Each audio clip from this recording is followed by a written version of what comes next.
소담 패션인가요? 이제 실무 문제를 한번 풀어보도록 하겠습니다. 저희는 회사 코드가 2096번이고요. 기출문제 다운로드 받아서 푸시는 분들은 소담 패션 정확하게 들어가 주시면 될 것 같고요. 자, 소담 패션의 실무 1번서부터 한번 보시도록 하겠습니다. 1번 거래처 등록인가요? 네, 거래처 등록 들어가셔서 이번에는 카드인가요?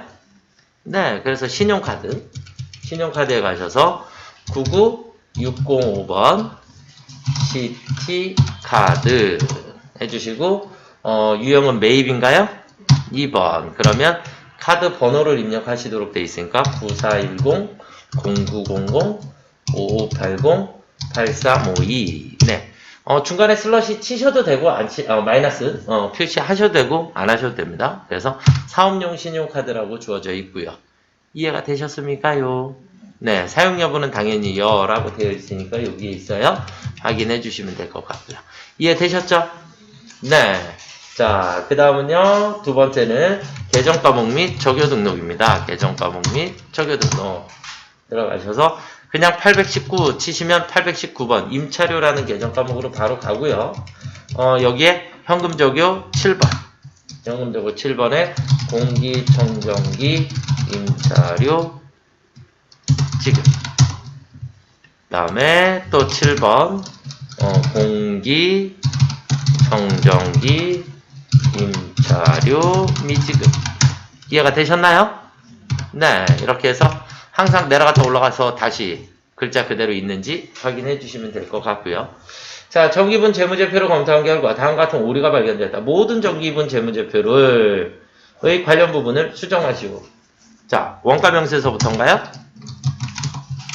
왜냐면 500번대니까. 그쵸? 그래서 500번대 원가명세서를 열었더니 여기에 운반비가 있는데 66만원이 아니라 660만원이더라. 이해가 되셨죠? 그래서 얘를 660만원으로 수정할 거예요. 그럼 저 아직 엔터 안 쳤어요. 엔터를 치고 나면 여기에 있는 단기제품 제조원가가 바뀌게 된다고요. 아시겠죠? 그래서 엔터를 치면 얘가 바뀌었겠죠? 그쵸? 네, 바뀌었어요. 단기제품 제조원가가. 그래서 운반비를 수정을 했으니 단기제품 제조원가가 바뀌게 되면 이 단기제품 제조원가는 그대로 어디로 간다고요? 네, 전기분 손익계산서로 들어갑니다. 그래서 손익계산서에 제품 매출 원가를 클릭을 하시게 되면 이렇게 창이 뜨는데 여기 있는 단기제품 제조원가가 얼마라고요? 3억 600일 306600 풀 이렇게 변경을 해주시면 매출원가가 변경이 돼요. 그래서 제품 매출원가가 지금 여기 있는 금액하고 여기 있는 금액이 다르죠? 근데 매출원가만 달라지는 게 아니라 매출원가가 바뀌었기 때문에 마지막에 있는 당기순이익이 바뀌게 됩니다. 확인. 그랬더니 당기순이익이 바뀌었죠. 그쵸? 그러면 이 당기순이익을 다시 옆으로 조금 갖다 놓고 마지막에 있는 게 당기순이익입니다. 당기순이익이 어디로 가요? 전기분, 잉여금, 처분계산서 라고 하는 곳으로 이동이 될 거고요. 여기에 이 당기순이익이 들어올 거예요. 그래서 얘를 그대로 갖다 쓰셔도 되고 불러오기 버튼을 눌러주셔도 동일한 금액이 여기로 들어오게 됩니다. 얘가 들어오게 되면 어쨌든 미처분 이익 잉여금이 변화가 생겼다. 그럼 우리는 이 미처분 이익 잉여금을 다시 전기분 재무상태표에다가 재무상태표에 2월 이익 잉여금의 금액을 여기 있는 미처분 이익 잉여금을 그대로 넣어주시면 됩니다. 그러면 대차 차익이 없어졌죠. 이해가 되셨습니까요? 아시겠죠?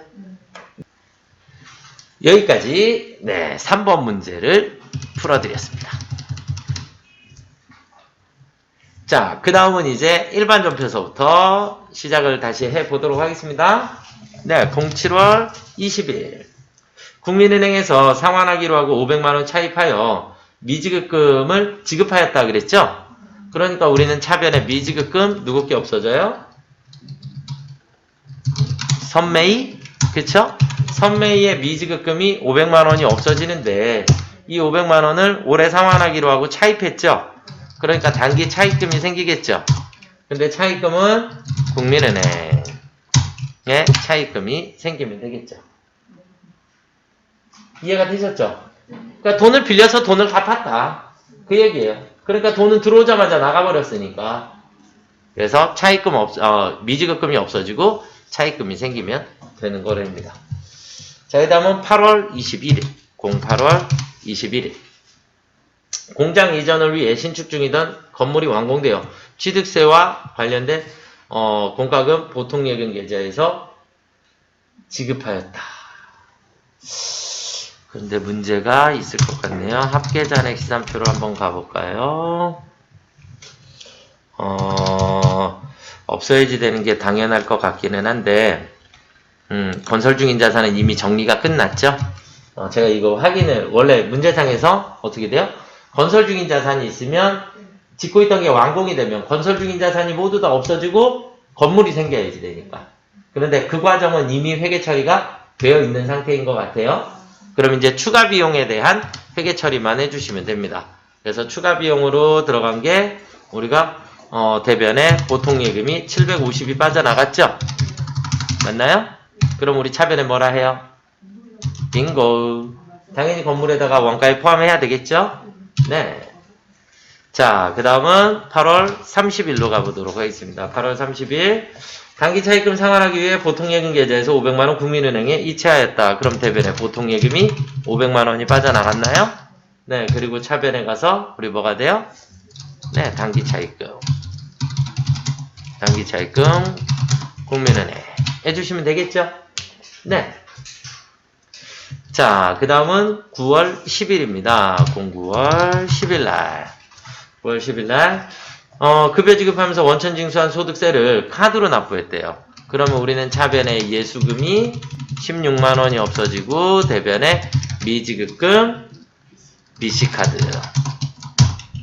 이해되시죠? 자, 그 다음은 10월 22일. 10월 22일. 영흥산업에 제품을 판매하면서 발생한 화물 운송비 15만원 보통예금. 그럼 대변에 보통예금이 일단 15만원이 나가겠네요. 차변에 뭐라 해요? 네, 운반비 800번대입니다. 매출과 관련된 거니까. 매출과, 그러니까 매입시 운임은 원가에 포함해 주시는 거고, 매출시 운임은 운반비로 처리해 주시면 되겠죠. 자, 그 다음은 11월 1일입니다. 11월 01일. 사채를 발행했어요. 납입금은 보통예금했고, 그럼 사채를 발행했으니까 일단 대변에 무조건 사채. 사채는 무조건 액면. 그리고 차변에 보통예금으로 입금됐죠. 얼마가? 2200이 들어왔겠죠. 그러면 사채를 비싸게 발행했나요? 그러니까 대변에 뭐예요? 사채 할 증발행 차금이 200만원이 생기면 되겠죠. 이해가 되셨습니까요? 네. 자, 메인 매출 전표로 넘어가 보도록 하겠습니다. 메인 매출 전표 08월 03일날. 새로 출시한 제품의 홍보를 위하여 판매부서에서 광고 대행사인 블루에게 홍보물을 제작 의뢰하고 배포하고 제작 의뢰하여 배포하고 전자세금 계산서로 발급받았다. 그랬으니까 과세 매입인가요? 그쵸? 광고 공급가액은 100만원에 10만원입니다. 맞죠? 네, 거래처는 블루. 전자인가요? 분계는요? 혼합. 그래서 뭐라고 하면 돼요? 광고 선전비 800번대입니다. 그리고 대변에 미지급금 해주시면 되겠죠? 어려운 거 아니죠? 네. 자, 그 다음은 8월 10일입니다. 삼성상해에 제품을 판매하고 전자세금 계산서를 발급했으니까 무조건 과세 매출의 제품입니다. 공급가액은 5천만원에 500만원 삼성. 전자인가요? 네. 분계는요? 혼합. 그런데 우리 계약금 있었나요? 그쵸? 네, 계약금 어디 가서 확인해요? 일반 전표에 가셔서 우리 7월 30일자로 가보시면 선수금 1100만원 있습니다. 이해가 되셨나요? 그러니까 문제를 푸시다가 중간에 날짜를 만나면 그 날짜를 꼭 들어가 보세요. 그럼 계정 과목이 다 나와 있으니까. 그래서 우리는 선수금이 1,100만 원이 있었습니다. 그래서 메인 매출 전표에 제품 매출한 거 맞고요. 차변에 선수금이 일단 1,100만 원이 없어져야 하고요. 맞나요? 네. 그리고 나머지는 어음을 수취했나요? 네. 그러니까 차변에 받을 어음이 들어오면 되겠죠? 이해가 되셨습니까요? 네. 자, 그 다음은 11월 10일입니다. 11월 10일. 선적 완료한 제품은 미국 소재 법인 이베이에 11월 2일 직수출하기로 계약한 것이며 수출 대금은 차후에 받기로 하였다. 계약 시점의 환율, 선적 시점의 환율 이렇게 나와 있는데 무조건 선적일 기준 환율입니다. 수출은 선적일 기준 환율. 그래서 제품을 수출을 했고요. 이것도 그냥 수량 단가에다가 그냥 이렇게 써주셔도 그냥 쉽게 답이 나와요. 단가를 얼마예요? 1250원. 이해가 되셨나요? 그래서 1250만 원인 거죠? 이해가 되셨죠? 그리고 뭐 나중에 뭐 문제가 생길 것 같다. 그럼 얘 이렇게 지워버리시면 돼요. 아시겠죠? 이게 수량 단가는 아니니까. 그래서 금액 계산을 조금 빠르게 하기 위해서 어차피 얘네들의 고비예니까 그래서 환율 정확하게 해주시면 될 것 같고요. 거래처는 이베이. 그 다음에 영세율 구분은 무조건 몇 번이죠? 1번 직접 수출. 그리고 분계는 외상으로 처리해 주시면 되겠죠. 대금은 차후에 받기로 했으니까. 이해가 되셨나요? 그래서 수출에서 알아두셔야지 될 건 수출은 무조건 선적일 기준환율로 계산한다. 아시겠나요? 이게 조금 더 어려우면 앞에서 계약금을 받고 환전을 하는 경우가 있어요. 그렇게 되면 문제의 난이도가 상당히 올라갑니다. 그래서 회계 1급 범위에서는 거기까지는 안 가셔도 일단은 무조건 선적일 기준환율로 계산한다. 이 정도는 알아두셔야 합니다. 아시겠죠? 네. 자, 그 다음은 11월 20일입니다. 11월 20일. 도서를 구입하면서 현금 영수증을 수취했는데 도서에는 부가세가 없죠. 그래서 현금 면세 매입입니다. 도서. 공급가액은 10만원. 거래처는 설영문고인가요? 그리고 분계는 현금으로 지급했고요. 도서 인쇄비 우리는 800번대로 설정해 주시면 되겠죠? 이해되시죠? 오늘 거 문제 조금 무난한 것 같은데요. 자, 그 다음은 11월 30일입니다. 내국신용장에 의해 수출용 제품에 필요한 원자재를 매입하고 영세율 전자세금 계산서를 발급받았다. 영세 발급받았으니까 52번 영세. 원재료. 그리고 공급가액은 1,000만원. 거래처는요. 현우. 네. 전자인가요? 네. 그 다음에 어음을 발행했나요? 분계는 혼합, 원재료 샀고 대변에 지급 어음 해주시면 되겠죠? 이해되셨죠? 네. 자, 그 다음은 12월 7일. 12월 7일. 네. 여러분들이 문제 풀 때 제일 어려운 문제다라고 생각이 들고요. 문제를 아무리 눈 씻고 찾아봐도 증빙이 있어요? 없어요? 증빙이 없죠? 무증빙인데 우리 회사 제품이 밖으로 빠져나갔죠? 이해가 되셨습니까? 네. 이걸 우리는 건별이라고 하는 거예요. 건별. 무증빙. 여기 화면에 무증빙이라고 있죠? 그렇죠? 네. 우리 회사 제품이 밖으로 빠져나갔으니까 일단 무조건 매출에서 찾으셔야 되는 거예요. 그렇죠? 우리한테 뭔가 들어온 게 아니고. 그래서 매출인데 증빙이 없다. 그래서 건별. 14번 건별이 되겠고요. 품목은 거래처 직원 선물용으로 제공했으니까 접대인가요? 그렇죠? 뭐 이걸 품목은 채점 대상 아니니까 상관없어요. 그럼 공급가액은 얼마짜리가 나가죠? 부가세는 무조건 시가라 했어요. 그래서 55만원을 써주셔야 50만원에 5만원이 나와요. 네. 이거는 우리가 과세표준이 잡히는 거기 때문에 부가세가 잡히는 기준값이에요. 무조건. 부가세의 기준값. 자, 그 다음에 거래처는 생략하셔도 상관이 없으실 것 같죠? 네, 거래처가 없으니까. 그래서 거래처 생략하셔도 상관없으실 것 같고요. 분계는 무조건 혼합이에요. 대변에 제품 매출이 아니라 제품이 나갔어요. 얼마짜리가? 35만원짜리가. 그리고 더 중요한 거, 제품이 나갔으니까 적유 8번 걸어주셔야 하고요. 그리고 차변에 우리는 813번 접대비가 그래서 40만원이 발생을 한 겁니다. 여러분들 난이도에서 가장 어려운 문제가 나온 것 같습니다. 이걸 우리는 반주 공급이라고 얘기를 하는 거고요. 사업상 증여입니다. 그래서 내 물건이 나갈 때는 원가로 나가는 거고, 그 다음에 대신에 우리가 부가세는 시가로 납부를 하셔야 하는 거고요. 그래서 부가세의 기준은 시가이기 때문에 우리는 위에 공급가액을 당연히 시가를 적어주시는 게 맞고요. 분계는 내 제품이 밖으로 빠져나갈 때는 항상 원가로 빠져나가는 거기 때문에 원가 35만원 적어주셔야 되고 타계정 대체 해주셔야 하는 거. 틀리라고 나온 문제인 것 같아요. 회계 1급 범위에서는 조금 난이도가 있는. 네. 이렇게 보시면 될 것 같고요. 자, 그 다음은 8월 3일. 8월 3일. 일반 전표인가요? 네, 일반 전표에 가셔서 08월 03일 날로 가시면 대손상각비로 처리되어 있는데 대손 충당금 잔액이 80만원이 있다 그랬죠? 맞나요? 대손 충당금 잔액이 80만원 있으니까 대손상각비는 얼마예요? 30만원인 거고 밑에다가 우리 차변에 109 대손 충당금이 80만원입니다. 아시겠죠?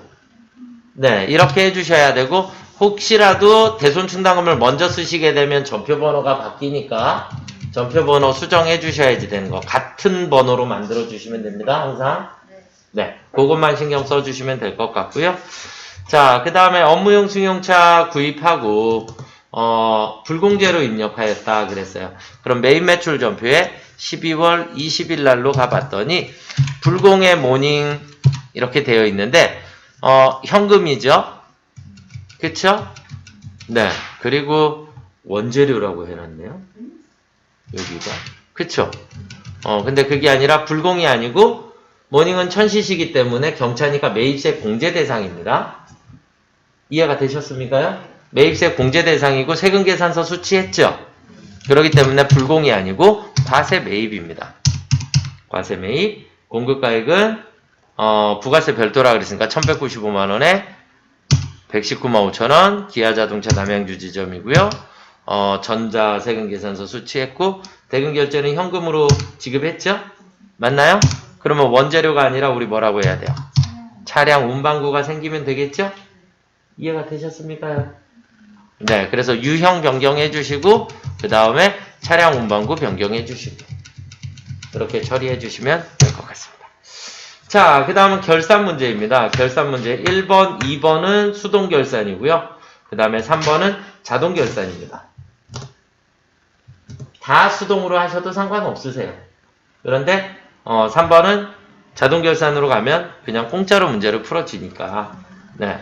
자, 외상매입금 300만 달러가 포함되어 있다. 그런데 결산일 현재 환율이 1150원이라 그랬죠? 맞나요? 그러면 우리는 자 어떻게 되어 있냐면 미화로 2,500달러예요. 그쵸? 맞나요? 2,500달러인데 결산일 기준 환율이 얼마라고요? 1,150원. 이해가 되셨나요? 네, 그럼 얼마 나오죠? 2,785만원인가요? 278만 5천원? 맞나요? 네. 287만 5천원인가요? 그러면 우리는 외상매입금 300만원이라고 했는데 287만 5천원이 됐으니까 12만 5천원만큼이 외상매입금이 줄어들었죠? 득이 생겼나요? 아니죠, 득이죠. 외상값 내가 갚아야 되는데 이제 적게 갚아도 되잖아요. 그쵸? 네. 그러니까 12만 5천원만큼 일반 전표에 12월 31일 날 차변에 외상 매입금 누구 거예요? ABC 12만 5천원이 줄었고요. 그리고 대변에 외화 환산 이익이 12만 5천원이 생긴 거예요. 자, 이거 그냥 문제라고 생각하시지 마시고 그냥 생각해 보세요. 그냥 생각을 하시면 외상값이 300만 원이 내가 갚아야 될 게 있었는데 이제 287만 5천 원 갚으면 되는 거죠. 그러니까 외상값 12만 5천 원이 줄어야죠. 외상값 줄었으니까 그만큼 이득이 생긴 거죠. 이건 환율 때문에 생긴 이익이니까. 그래서 외화 환산 이익이라고 처리해 주시면 됩니다. 자, 그 다음 두 번째. 공장 건물을 6월 1일 임대기간이 1년분인데 5,040만원 전액 임대료라고 처리를 했어요. 그럼 내년도분을 없애야 되겠죠? 맞나요? 네, 그러면 계산기에 우리는 5,040만원에 대해서 맞나요? 내년도분이 5개월분이죠. 그래서 곱하기 5 나누기 12 그러면 2,100만원만큼이 나오네요.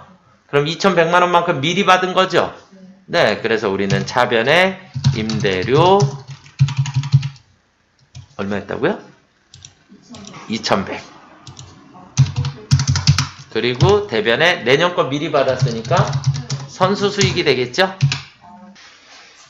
자, 그 다음 법인세는 네, 저는 결산 자료에 가서 문제를 푸시는 게 저는 맞다라고 생각이 들거든요. 그냥 엔터 치시고 제일 밑으로 내려가시면 선납세금이 600만 원이 보이시나요? 네, 600만 원. 그런데 법인세 1000만 원이라 그랬잖아요. 그죠? 그러니까 나머지 400만 원 밑에다 써주시면 되죠? 무조건 옆으로 그대로 복사하고 나머지 입력해 주시고 전표 추가 눌러주시면 네, 자동으로 분계가 됩니다. 이해되셨습니까요? 자, 그 다음은 마지막 조회를 한번 해보도록 하겠습니다. 1월에서 6월 중 제품 매출액이 가장 많은 달, 큰 달과 작은 달 물어보면 무조건 어디 가라고요? 총계정 원장. 큰 달, 작은 달 무조건 총계정 원장. 1월서부터 6월까지의 제품 매출이라 그랬나요? 네, 404 제품 매출. 그러면 가장 큰 달은 5월인가요? 네, 5월이고 금액은 2억 2,380만 원입니다. 잔액 보시면 안 돼요. 대변만 보셔야 하는 겁니다. 이해가 되셨습니까요? 네. 계정 과목 조회하실 때 여기를 제품으로 조회하시면 안 돼요. 아시겠죠? 제품이 아니고 제품 매출입니다. 아시겠죠? 네. 자, 그 다음은 4월 말 현재 미지급금이 가장 많은 거래처. 그랬으니까 거래처 원장. 거래처 원장. 날짜는 상관없으세요. 4월 말일만 맞춰주시면 돼요. 4월 30일, 4월 30일 미지급금 엔터. 그러면 잔액이 가장 많은 남해백화점인가요? 이해가 되셨죠? 네, 남해백화점 220만원입니다. 얘는 날짜를 1월 1일서부터 4월 30일 쓰셔도 어차피 다 똑같이 나와요. 앞에 날짜 중요하지 않고 뒤에 날짜 4월 30일이면 됩니다. 자, 그 다음에 BLF 패션으로부터 수취한 매입 세금 매수와 공급가액 매수 나오면 무조건 어디요? 세금계산서 합계표. 세금계산서 합계표. 에 들어가시면 일기 예정이니까 1월에서 3월. 그리고 매입이라 그랬나요? 네, 매입. 이해되셨죠? 그럼 여기 삐에로 패션 보이시나요? 삐에로 패션 13매. 공급가액은 2,175만원. 이해되셨습니까? 여기까지 풀이를 해드리도록 하겠습니다.